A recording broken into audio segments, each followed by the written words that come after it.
সিকিমে লোনাক হ্রদের বাঁধ ভেঙে হরবা বানের জেরে পরিবর্তন হয়েছে তিস্তা নদীর গতিপথ। আর সেই কারণেই আগেভাগে বন্যা এবং নদী ভাঙন পরিস্থিতির সামাল দেওয়ার উদ্যোগ নিল রাজ্যের সেচ দপ্তর। মঙ্গলবার শিলিগুড়ি স্টেট গেস্ট হাউসে প্রশাসনিক বৈঠকের পর তিস্তা নদীর গতিপথ পরিবর্তনের বিষয়ে জানান রাজ্যের সেচ মন্ত্রী পার্থ ভৌমিক। এদিন তিনি উদ্বেগ প্রকাশ করে জানান, যেসব জায়গায় নদীর গতিপথ পরিবর্তন হয়েছে সেসব জায়গায় বাঁধ দেওয়ার উদ্যোগ নেওয়া হচ্ছে। এদিন দার্জিলিং, জলপাইগুড়ি এবং কোচবিহার জেলায় সেচ দপ্তরের আধিকারিকদের সাথে উচ্চ পর্যায়ের বৈঠক করেন সেচ মন্ত্রী পার্থ ভৌমিক। বৈঠক সূত্রে জানা গিয়েছে, তিস্তা নদী ছাড়াও এদিন মূলত বাম আমলে সেচ দপ্তরের জবরদখল হয়ে যাওয়া জমি পুনরুদ্ধার, উত্তরের জেলাগুলিতে মৃতপ্রায় নদীগুলির সংস্কার এবং পুনরুজ্জীবিত করার বিষয়ে আলোচনা হয়েছে।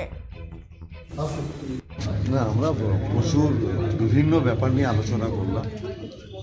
মূলত আমরা গত বছর দুটো ব্যাপারে খুব জোর দিয়েছিলাম। একটা হচ্ছে, আপনারা জানেন যে তিস্তা জল প্রকল্পের জলসেচের মাধ্যমে চাষিদের কাছে জল পৌঁছে দেওয়ার জন্য, যাতে চাষিরা 3 ফসলি জমি চাষ করতে পারে, বছরে 3 বার চাষ করতে পারে, তার জন্য বামপন্থী আমলে একটা জমি অ্যাকোয়ার হয়েছে। কিন্তু এর আগেও আমি বলেছি, সেই জমি অ্যাকোয়ার হয়েছে কিন্তু তার কোনো রেকর্ড নেই।